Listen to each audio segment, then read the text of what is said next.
में अपनी बात रखने का मौका मिल रहा है, उन तमाम साथियों के बीच में जिन्होंने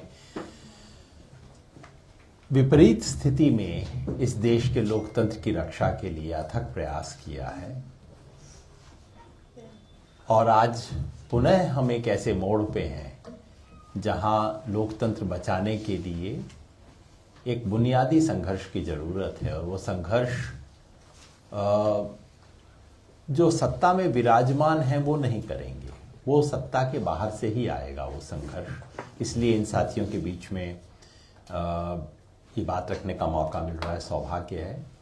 सौभाग्य है कि एडीआर के अध्यक्ष वर्मा साहब हमारे बीच में हैं। मैं समझता हूँ एक ज़माने में पीयूसीएल ने, पीयूडीआर ने बहुत काम किया था, पीयूसीएल ने खास तौर पे, लेकिन पिछले 25 वर्ष में जैसा काम एडीआर ने किया है इस देश की लोकतांत्रिक संस्थाओं और चुनावी रिफॉर्म्स ही नहीं, इस पूरे चुनावी तंत्र पर जनता की तरफ से एक निगाह रखने का जो काम किया है वो अभूतपूर्व काम है। तो मेरा सौभाग्य है कि जनरल साहब हमारे बीच में हैं।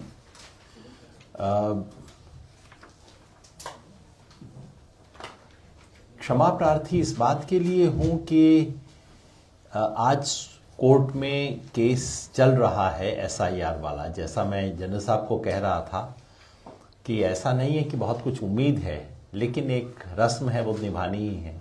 कोर्ट में जाना है तो करना है। और इसलिए अगर आप मुझे बीच बीच में फ़ोन देखते हुए पाएँ तो मैं कोई अभद्रता नहीं कर रहा, मैं सिर्फ कोर्ट को मॉनिटर कर रहा हूँ कि कौन सा आइटम आ रहा है क्योंकि वो आने पर भागना पड़ेगा, जाना होगा, तो इसके लिए क्षमा करेंगे। मुझे साथियों ने कहा है कि मैं हिंदी इंग्लिश में मिला के बोलूं, तो मैं कोशिश करूंगा that I say my salient points in English also while I elaborate in Hindi. जो मैं बुनियादी बात रखना चाहता हूं वो बहुत सीधी है। वो ये है, वो जो अनिल जी ने इशारा किया, इस देश में चुनाव सुधार की चर्चा का संदर्भ अब बिल्कुल बुनियादी रूप से बदल चुका है। और हमें अब इस नए संदर्भ के हिसाब से चुनाव सुधार, लोकतांत्रिक सुधार की कल्पना करनी होगी। पुरानी भाषा में यदि करेंगे तो उसका कोई उपयोग नहीं बचा है। We have entered a radically new context in our democracy where the old language and the older concerns of electoral reforms have become remote if not redundant. पहले हम चुनाव सुधार का मतलब क्या होता था, यहाँ कई साथी बैठे हैं जो आपने जयप्रकाश जी को याद किया, जस्टिस तारकुंडे को आप याद कर सकते हैं। वो जमाना था चुनाव सुधार की चर्चा का। उस जमाने में ये एक तरह से 77 के चुनाव के बाद, तारकुंडे कमेटी की रिपोर्ट के बाद से देश में चुनाव सुधार की चर्चा एक खास तरह का गति पकड़ी। फिर बाद में गोस्वामी कमेटी की भी रिपोर्ट आई लोकसभा में और तमाम तरह की चर्चाएं हुई। उस जमाने में जो वो 20 साल के करीब जो थे चुनाव सुधार के चर्चा के, उसमें चुनाव सुधार के 3 मतलब थे। पहला व्यवस्थागत सुधार, दूसरा संस्थागत सुधार, तीसरा प्रक्रिया के सुधार। In the older days, electoral reforms meant 3 kinds of discussions. One were systemic reforms, other were institutional reforms, and the third were procedural reforms. व्यवस्था के सुधार क्या थे, आपको ध्यान होगा, वहाँ हमारा 2-3 कंसर्न हुआ करता था कि क्या first pass the post system सही है या कि अनुपातिक व्यवस्था होनी चाहिए, प्रोपोर्शनल होनी चाहिए। हमारा कंसर्न ये भी हुआ करता था कि डिसेंट्रलाइजेशन कितना हो संस्थाओं का, और पंचायती और नगर पालिकाएं जितने भी थी उनको कितनी ताकत मिले बनिस्बत इसके कि केंद्रीय और राज्य सरकारों को ताकत मिले। ये व्यवस्थागत सुधार की बातें थी। उसके बाद संस्थागत सुधार की बात थी। संस्थागत सुधार की बात जो कि उस जमाने में चुनाव आयोग से जुड़ती थी। चुनाव आयोग को कैसे और ज़्यादा स्वतंत्र किया जाए, चुनाव आयोग को कैसे ज़्यादा ताकतवर बनाया जाए, और उसके साथ में 3 सवाल उठे थे बड़े: मनी, मसल और ट्रांसपेरेंसी। चुनाव में पैसे की भूमिका को कैसे कम किया जाए, चुनाव में क्रिमिनल्स की भूमिका को कैसे कम किया जाए, और चुनाव में जनता को ज़्यादा से ज़्यादा सूचना कैसे मिले, जिसके बारे में एडीआर ने एक जमाने में बहुत शानदार काम किया। भारतीय लोकतंत्र में बहुत कम मिसाल हैं जहां किसी संस्था की दखल से दरअसल कुछ बदलाव हुए हों। वो हुए एक जमाने में। और तीसरा कंसर्न हुआ करता था प्रोसीजरल। इलेक्शन के करते वक्त जो है वो किस तरह से उसको हम ज़्यादा साफ सुथरा बनाएं, इलेक्शन में जो छोटी मोटी गड़बड़ियां हुआ करती थी उनको कैसे ठीक किया जाए, पोलिंग वाले दिन कुछ प्रोसीजर्स को टाइट किया जाए, चुनाव प्रचार के दौरान किस तरह के बैन लगें, क्या बैन न लगें, कैसे चीज़ों को टाइट बनाया जाए, इन तमाम चीज़ों की हम चर्चा किया करते थे। आज से 10 साल पहले तक, 5-7 साल पहले तक चुनाव सुधार का ये मतलब था और इसका महत्व हुआ करता था। लेकिन इस बीच लेकिन ये 2 बातें तभी रेलेवेंट थी, इसमें 2 इसकी बैकग्राउंड कंडीशन थी, 2 परिस्थिति थी जिसे हम मान के चल सकते थे। पहला ये था कि ये देश जो है ये कमी बेशी के साथ एक लोकतंत्र है, ये एक लोकतांत्रिक व्यवस्था है जिसमें तमाम कमियां हैं और कमियों को हम टाइट करेंगे, ठीक करेंगे, लेकिन कमी बेशी वाला लोकतंत्र है। और दूसरा ये कि कोई है जहां सुनवाई होगी। जब मैं कहता हूं इलेक्टोरल रिफॉर्म्स हो तो किसी से तो मांग रहा हूं ना मैं, तो हम सोचते थे संसद करेगी, सरकार करेगी, ऐसी हमारी उम्मीद नहीं थी, पार्टियां बहुत करेंगी उम्मीद नहीं थी, लेकिन कोर्ट कचहरी से उम्मीद थी। और कई जो बड़े बदलाव आए कोर्ट कचहरी के थ्रू आए थे, तो कोर्ट कचहरी से उम्मीद थी और अंततः शर्मा शर्मी संसद को भी कुछ करना पड़ेगा, ऐसी हमारी उम्मीद रहती थी। ये संदर्भ था। So in the earlier days electoral reform, thinking about electoral reforms was about systemic reforms, institutional changes, and procedural improvements. But both these assumed that India was an imperfect democracy, that there was an agent of change who these questions could be addressed to. And if you put enough pressure, something could come out of it. That situation has drastically changed in the last 5-7 years. We are no more a democracy in that sense. I'm not saying we are a dictatorship yet. If we were a dictatorship, we would not be holding this meeting today. We are we are a hybrid. 21st century dictatorships are not about martial law, censorship. All those old styles of dictatorship have gone away. We are in a new smart age of dictatorship, authoritarianism. Sometimes people call it competitive authoritarianism, which is to say there is an authoritarian system, but the system requires popular legitimacy, and therefore they need to keep open the possibility of some competition during elections. आज व्यवस्था का संदर्भ बुनियादी रूप से बदल चुका है। हम लोकतंत्र नहीं हैं, और ये मैं एक भाषणबाजी की लफाजी के अंदाज में नहीं कह रहा हूं, मैं एक तकनीकी अर्थ में कह रहा हूं। दुनिया भर में 21वीं सदी में लोकतंत्र को खत्म करने के तरीके बदल चुके हैं। अब कोई फौजी यूनिफॉर्म में आके मार्शल लॉ और सेंसरशिप की घोषणा नहीं करता। पूरी दुनिया में आप तुर्की देख लीजिए, आप हंगरी देख लीजिए, आप श्रीलंका में 1.5 साल पहले तक क्या हो रहा था वो देख लीजिए, आप लातिनी अमेरिका में देख लीजिए। दुनिया में आज लोकतंत्र को समाप्त करने का तरीका यही है कि लोकतंत्र को बनाए रखे जाता है, क्योंकि दुनिया के हर डिक्टेटर को आज पता है कि उसे जनता का समर्थन दिखाने की अनिवार्यता है। तो आज जो चुनाव हो रहे हैं, मैं लंबा लोकतंत्र पे भाषण नहीं देना चाहता, मैं केवल इतना कह रहा हूं कि आज हमारे देश में जो चुनाव हो रहे हैं ये दरअसल वो पुराने जमाने के लोकतांत्रिक चुनाव नहीं हैं जिनमें सुधार के लिए हम कोशिश किया करते थे।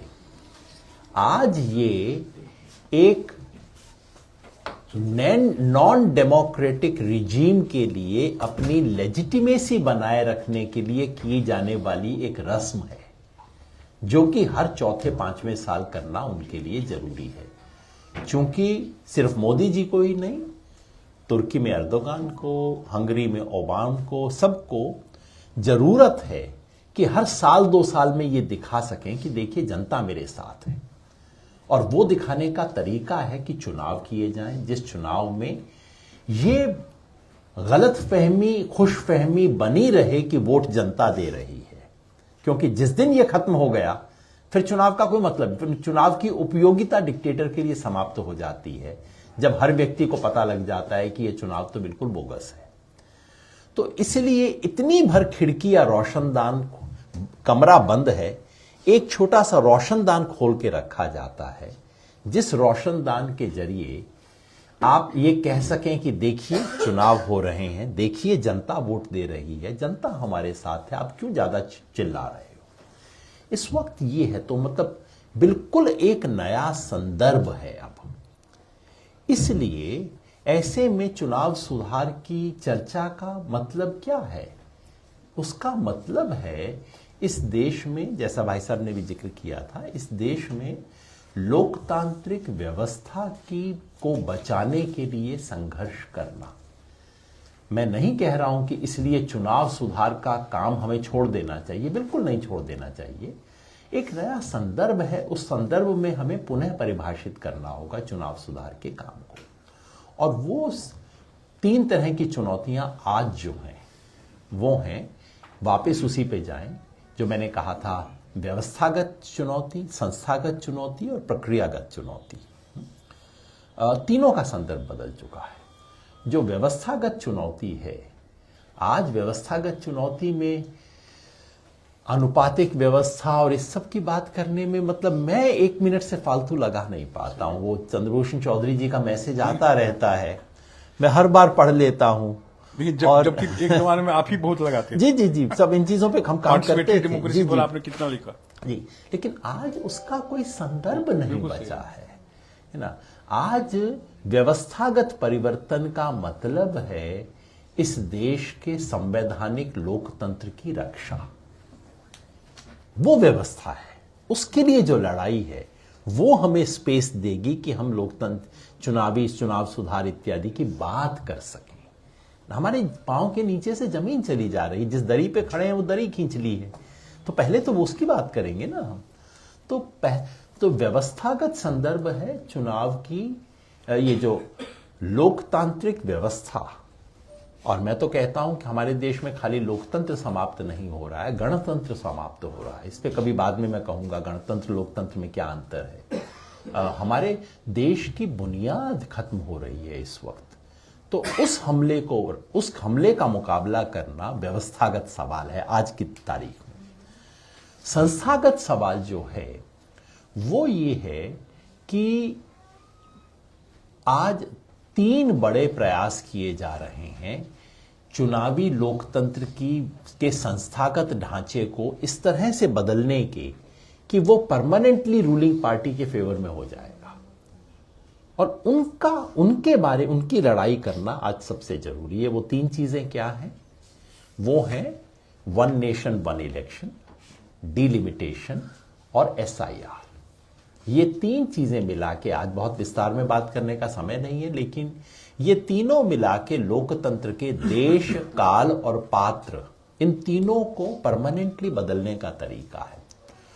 रूलिंग पार्टी को 24 के चुनाव में जो झटका लगा, उससे उन्हें लगा कि बाकी इतना सब मैनेज करने के बाद, इतना पैसा, सब कुछ, पूरी चैनल मैनेज कर ली, इलेक्शन कमीशन मैनेज कर लिया, पैसा कर लिया, फिर भी जनता मैनेज नहीं हो पाई पूरी तरह से। तो जनता एक प्रॉब्लम है देश में अभी भी बची हुई, रूलिंग क्लास की। तो उसके लिए वो 3 नए डिजाइन लेके आए हैं। वन नेशन वन इलेक्शन का किसी एफिशिएंसी से कोई संबंध नहीं है। इसका केवल एक अर्थ है कि चुनाव मैनेज करने के झंझट को 5 साल में केवल एक बार करना पड़े। ये आज बिहार मैनेज किया है, अब बंगाल आएगा, फिर यूपी आएगा। देखिए मोदी जी के लिए कितनी समस्या है। ये सारा झंझट एक बार कर लिया जाए, एक झटके में जो कुछ करना है, उससे पहले पाकिस्तान से युद्ध करना है, जो भी करना है करा लिया जाए, एक बार में मैनेज हो जाए, रोज रोज ये झंझट समाप्त हो जाए। ये है वन नेशन वन इलेक्शन। दूसरा डिलिमिटेशन। डिलिमिटेशन का असर जो होगा वो ये होगा कि जिन जिन राज्यों में बीजेपी को वोट मिलने की गारंटी नहीं है, उन राज्यों की सीटें कम हो जाएंगी, और जहां जहां बीजेपी को वोट मिलने की गारंटी है, उनकी सीटें बढ़ जाएंगी। और ये सारा बिल्कुल पूरे डेमोक्रेटिक कॉन्स्टिट्यूशनल तरीके से होगा। इससे खूबसूरत बात क्या हो सकती है?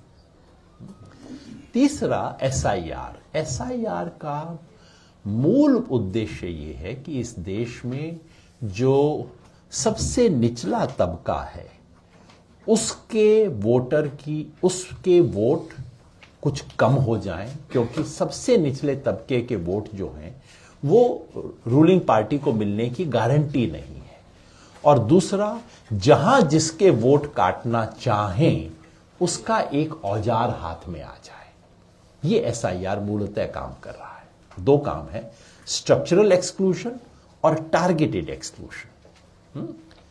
तो आज संस्थागत चुनौती जो है वो सब कम है जो कि पहले थी, बल्कि वो चीजें हैं जहां सचमुच आज चुनौती है, जहां बदलाव हो रहा है। तो सबसे बड़ी चुनौती है कि हमारी डेमोक्रेटिक आर्किटेक्चर को, हमारी इलेक्टोरल डेमोक्रेसी के आर्किटेक्चर को परमानेंटली चेंज किया जा रहा है, ताकि चुनाव भी हो, दिखने में साफ भी लगे, और बीजेपी की जीत भी सुनिश्चित हो। यह किया जा रहा है। इसका मुकाबला करना सबसे जरूरी है। और तीसरी चीज, जो प्रोसीजरल सवाल था, प्रोसीजरल सवाल में आज सबसे बड़े सवाल आ रहे हैं, क्योंकि वो जो देश में पहले कभी हुआ नहीं करता था, कभी कभार आता था कि चुनाव में वोट किसी और को मिला, जीत कोई और गया। ऐसा एक आधी बार, 2-4 बार हुआ था देश में, लेकिन रूटीनली ये मुझे याद है 1972 के बंगाल में इस तरह की समस्या थी, ये 1983 के असम में ये समस्या थी, 1987 का JNK का चुनाव बिल्कुल फ्रॉड था, लेकिन वो अपवाद हुआ करते थे। आज जो सवाल आ रहा है न्यूनतम जो इलेक्टोरल इंटेग्रिटी का, वो सवाल हमारी नजर में कई बार EVM का सवाल लगता है। EVM है उसमें से एक सवाल, लेकिन EVM के अलावा भी बहुत कुछ है। जो वोटर लिस्ट का सवाल अब आ रहा है, वोटर लिस्ट में जो चेंजेस हो रहे हैं, टर्नआउट जो अचानक बढ़ जा रहा है, और EVM के बारे में जो संदेह बना हुआ है, ये तो न्यूनतम इलेक्टोरल इंटीग्रिटी के सवाल, जो कि आज से 10 साल पहले हम समझते थे कभी कभार अपवाद में होते हैं, वो एक प्रमुख सवाल बनता जा रहा है। इस पे बस एक थोड़ी सी सावधानी की जरूरत है। मुझे लगता है कि चूंकि ये सवाल इतना संवेदनशील सवाल है, और इस सवाल पे इस देश में कभी ये स्थिति आ सकती है जो बांग्लादेश वगैरह में आ गई, जहां पार्टियों ने कहा अब हम इस चुनाव में हिस्सा नहीं ले सकते, तो इतना फ्रॉड है। इसलिए बेहद जरूरी है कि इस सवाल पर हम बहुत संजीदा तरीके से और प्रमाण के साथ बोलें। ये मैं इसलिए कहता हूं कि कई बार हमारी एक जो राजनीतिक भाषा है, वो भाषा हमें उस भाषा में हम मान के चलते हैं कि अगर सामने वाला गड़बड़ी कर सकता है तो उसने जरूर की होगी। अगर किसी और चुनाव आयोग के तो खास तौर पे, क्योंकि चुनाव आयोग की साख इस वक्त इतनी गिर चुकी है और चुनाव आयोग इस वक्त बिल्कुल सीधे सीधे रेफरी को छोड़ के खिलाड़ी वाले काम कर रहा है, इसलिए ये कहना कि ईवीएम से गड़बड़ी हो गई है ये सबसे आसान काम है और कोई विरोध भी नहीं करेगा, क्योंकि सबको लगता है कि चुनाव आयोग में कोई रीढ़ की हड्डी नहीं है, रूलर्स में कोई दीन ईमान नहीं है और किसी भी इलेक्ट्रॉनिक डिवाइस में गड़बड़ तो आप कर ही सकते हैं। लेकिन मेरा अनुरोध रहेगा इन सब चीज़ों पे, मैं इसलिए कह रहा हूं कि पिछले साल 2 साल में मैंने ऐसी बहुत चीज़ें देखी हैं और अपने मित्रों की चीज़ देख के विरोध करने का मन भी नहीं करता। और चूंकि इन चीज़ों को मैंने थोड़ा व्यवस्थित रूप से पढ़ा है अपने जीवन में, तो उसे मानने की हिम्मत भी नहीं होती, क्योंकि मुझे पता है ये एविडेंस तो सही नहीं है। तो वो एक इंजीनियर वाली समस्या है कि आपको देख के लग रहा है कि ये तो डिज़ाइन गलत है और बाहर जाके उस पर प्रेस कॉन्फ्रेंस करने का भी मन नहीं होता कि मेरे मित्र गलत बात कह रहे हैं। मेरा केवल इतना ही अनुरोध होगा, थोड़ा सावधानी से बोले इन चीज़ों पर, क्योंकि कई बार ऐसा, क्योंकि देखिए जो ये सरकार आज जो रिजीम है, ये रिजीम एक साधारण चुनाव में आराम से हार के वापस घर जाने वाला रिजीम नहीं है। हर किस्म की हरकत की जाएगी सत्ता में बने रहने के लिए, क्योंकि आज जो इनके वेस्टेड इंटरेस्ट हैं ये चुनाव हारना अफोर्ड नहीं कर सकते। केंद्र का, राज्यों का हार सकते, केंद्र का चुनाव हारना इनके लिए, इनके जितना वेस्टेड इंटरेस्ट इस वक्त खड़ा हो चुका है, इनके लिए संभव नहीं है कि चुनाव हार के बाहर निकल जाए, इतना वो है खेल। इसलिए तमाम किस्म के खेल खेले जाएंगे, हमें बहुत कुछ आगे कहना पड़ेगा, इसलिए वो तमाम चीजों को आज पहले दिन में खर्च मत कर लीजिए। सब कुछ कहने का मौका मिलेगा, प्रमाण का इंतजार कीजिए। सब कुछ कहना पड़ेगा, लेकिन थोड़ा सा प्रमाण का इंतजार करें, थोड़ा सा अपने उत्साह को रोकें। जहां 5 चीज कह सकते हो 5 की बजाय 2 कहें, उससे प्रामाणिकता बनी रहेगी और हम आगे इस देश के लिए कुछ काम कर सकेंगे। So the last point I was making was that today the context of electoral reform has changed. Systemic reforms have to be about defending the democratic structure of this country. Institutional reforms have to be about about preventing the distortion of electoral democratic architecture of this country through delimitation, SIR, and one nation, one election. And the question of minimum electoral integrity, which is the limited question of who people want to vote for and who wins. Those questions are are becoming central. I forgot to mention the important question of media and money control, which is always there. इसका मैं जिक्र कर नहीं पाया था।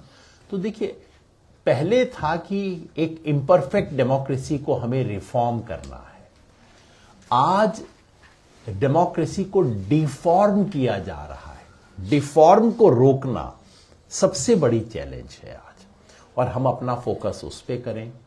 पहले हमारे पास court कचहरी थी, पार्टियां और ये सब थे जिन पे हमें लगता था कि कुछ दबाव डाल के करवा सकते हैं। आज ऐसा कुछ नहीं होने वाला। कोर्ट कचहरी की भी जो स्थिति है आप सब जानते हैं, कोई छुपी भी नहीं है, हालांकि मैं वहीं जा रहा हूं, लेकिन हम सब जानते हैं कि क्या स्थिति है और क्या होगा। अंततः जो मैं बार बार कहा करता हूं कि रिपब्लिक को डिफेंड करने का काम अंततः पब्लिक ही करेगी। तो हमें इसका हमारे प्रयास की दिशा बदल के इसे पब्लिक की तरफ ले जाना होगा। कोर्ट कचहरी से कुछ नहीं मिलने वाला। वो बुनियादी बदलाव करने की तरफ हम तो, यानी कि चुनाव सुधार की मुहिम को अब केवल चुनाव सुधार या लोकतंत्र सुधार की तरफ सीमित रखने की बजाय अब उसे लोकतंत्र बचाने, संवैधानिक ढांचा बचाने के जन आंदोलन की तरफ ले जाना होगा। माफ कीजिएगा मैंने लंबी बात रख दी। बहुत बहुत शुक्रिया।